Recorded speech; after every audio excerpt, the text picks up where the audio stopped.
Recording in progress.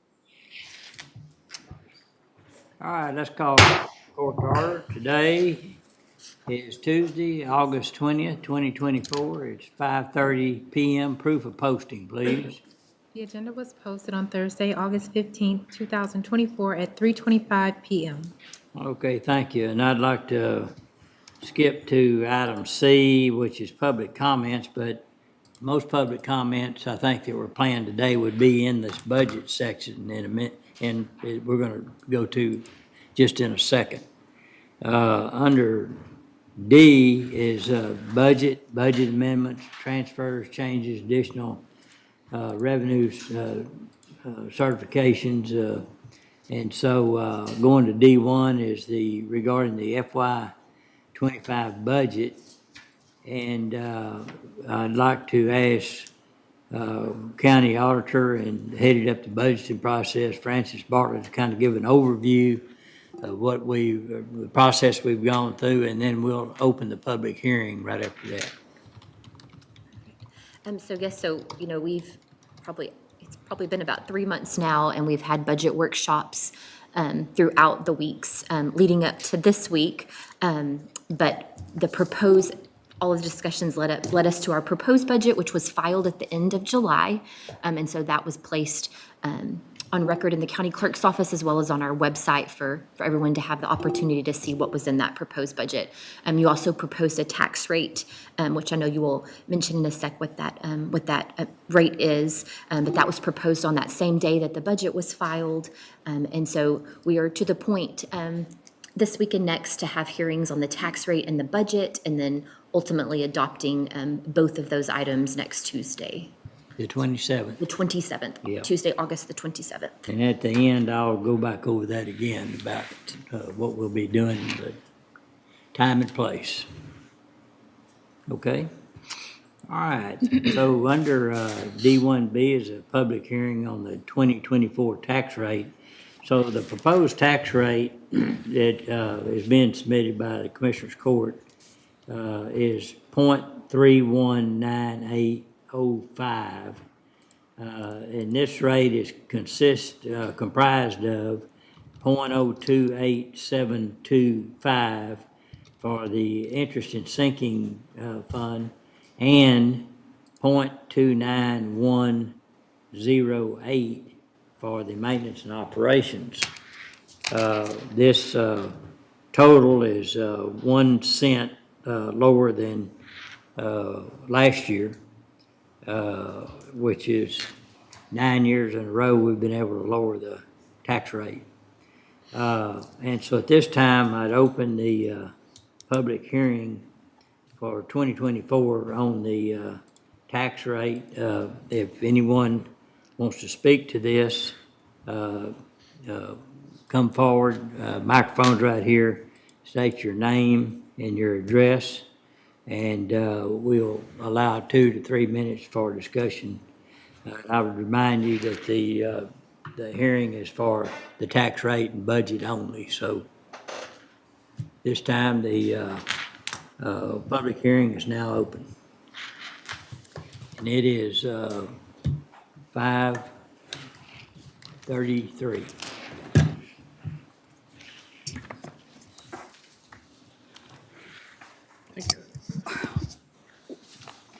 Good evening. The young ladies passed out a letter that I had sent to Judge Felton, Scott Felton, because we had hoped, we had a community meeting sessions during the calendar year of 2023, and I sent this letter to Judge Felton. We had hoped to be included in the budget year for fiscal year '25. And we were a little late evidently because we wanted to be included, and Judge Felton said we were a little late, but this is the letter that we had submitted, and I wanted the commissioners to be aware of that. But our committee group was the Syntax Reentry Roundtable for McLennan County, because we know that there is a need in this county for reentry roundtables similar to what they have in other communities such as Dallas, Fort Worth, Houston, and Austin, for reentry roundtable for people that are being returning citizens coming from incarceration into communities such as ours. And we are a growing county, a metropolitan county of 250,000 people, and we don't have a traditional reentry roundtable. Now, we do have the reentry integration roundtable that the Heart of Texas Reintegration, Heart of Texas Behavior Network is working with, which was formerly the Heart of Texas MHMR. But they're a specialized group that's working only with the six-county region area, and they're only reaching a specialized population of people. And Dr. Nix will speak on that, that population of people that they're reaching, which is very few people here in the Good county. evening. How are y'all doing today? Fine, thank you. My name is Christine Nix. I am a PhD. I'm a retired law enforcement officer.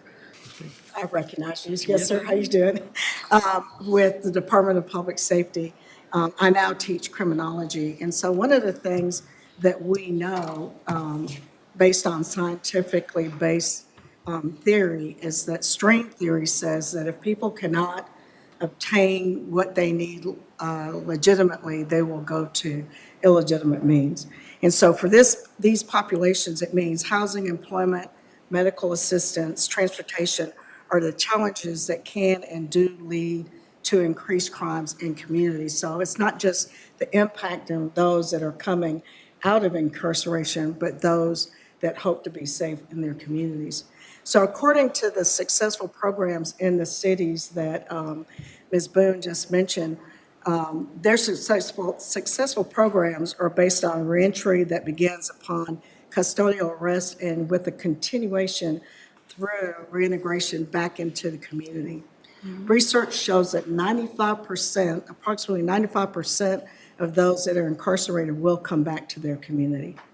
Reentry roundtables seek to have connected communities that provides and supports equity, well-being, and an upward trajectory of stability for those that are coming back into the communities from the criminal justice system. The end goal of Reentry Roundtable is to initiate talks with vested communities and governmental entities for a positive, collaborative aligning of resources, encouraging opportunities and overcoming those challenges for successful reintegration and diminishing associated crime rates.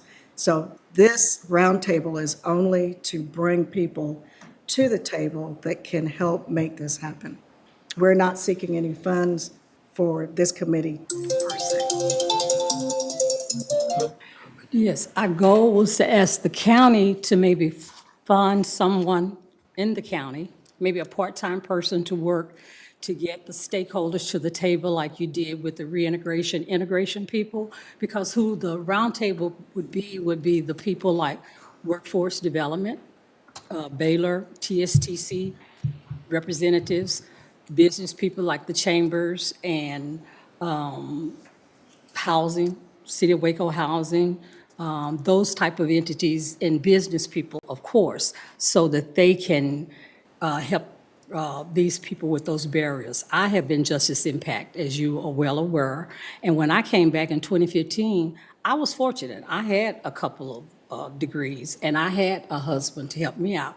But a lot of people don't have those resources, and they have many more barriers than I did, especially if they didn't have a high school diploma or even a college degree or skills to work with. And when I did get some employment, I had to travel to Temple. And so everyone don't have those resources. And we really need those type of resources than them just handing a piece of paper. That's all they gave me when I left the Fresh Start program from Salvation Army, because I had spent my time at 8 months at Bryan Federal Prison Camp. So I was housed over at the Fresh Start program at the Salvation Army. But, and so when you come from TDCJ, we had numbers too. What were those numbers? And we can share those numbers with you too. They were discharged in McLennan County last year, and we got these numbers from Senator Brian Birdwell's office, released in McLennan County for calendar year 2021. From TDCJ, there were 667. And this is in McLennan County, but you know we have all of these surrounding suburban cities. 667 inmates discharged, parole, and probation. In 2022, 726, 697 in 2023. And then the Federal Bureau of Prisons, Congressman Sessions' office gave us the statistics. There were 100 in calendar year 2021, 124 in calendar year 2022, and 142. They seemed a little low to us, but that's the only figures that they could give us that were released in McLennan County. So we're having people that have come, they may not necessarily be from Waco, but they're being released in McLennan County, so they do impact us. And we need to be ready to work with these people because everyone is not getting a job. Specifically, Black and brown people are really having a hard time. And that's the reason we created that Syntex Roundtable, because as I stated earlier, the reintegration group that Heart of Texas Behavior Network group is working with, in calendar year 2022, they had 81 clients. And they mostly are MHMR clients, which is an intensive caseload they work with, and they work with them very closely. They help them get housing, a job. Mainly they make sure they stay on their medication, and that's great. That's a specialized caseload, and we need them to work with them. But we need a greater generalized roundtable. So if the county would at least attempt to have someone start to work with the stakeholders we need in the greater community to start a roundtable like this. And there are examples in other counties. We really need to get this started because there's a gap in our system, and it's not helping us. And thank y'all for coming. We totally agree that that reintegration is a very important thing, and we've been involved to a certain extent through several agencies and opportunities out at the jail, but there's a lot more that can be done. We understand that. Unfortunately, this year our budget's pretty well set, or is set. But we would be interested in talking about how to set something up or what would aid you in the future and be prepared for next year way before the budget deadline happens, so we'll know what exactly what we're talking about. Some of these agencies or these nonprofits and all that you've mentioned in here, we work close with. And so sometimes it'd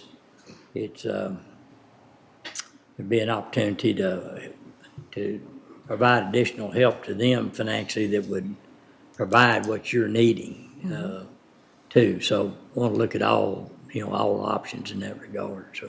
So what do you suggest we do, Judge? Well, I would say start being real specific about what you need and what the cost would be or what you're asking the county to do. And so our next year budget starts this October, this fall. And so anytime after that, if you want to refine that down exactly what the cost is, then we would have our budget officer to be able to put that in. So what we do is we have these what's called outside entity requests. And that's where entities like yourself come in and say, you know, here's some dollars that would help our community if y'all can figure out, you know, that it's put it in the priority of all these. And then that we allocate a certain amount of money to help outside entities. And so however it fits, the request fit in priority. If we have enough money, then we'll do them. And if we're short money, then the prioritization comes into effect, and then we help what we can. So, so it's given us more knowledge about it, specifically what you want to do and what it takes to make it, the resources it's going to take to make it happen. Well, do you think you'd have a staff person that could work on that? We're not trying to create a budget We for we our would group. not have a staff person now that would do it, but that's what I'm saying is if you say, well, you know, we need this dedicated to it, then we would put that in the budget to say that here's how we're gonna help this entity by either someone on our staff or someone that the funding's provided that would pay for that through your entity. Yeah, because the behavior group is just working with local McLennan County jail people only. No TDCJ or Bureau of Prison Yeah, yes, ma'am. inmates. Okay, Judge, would it help to have a model to bring? absolutely. Yeah, that's exactly what we like to see. Okay. And, you know, many times there's other communities doing what you're doing, and so that's a good place to start with a model.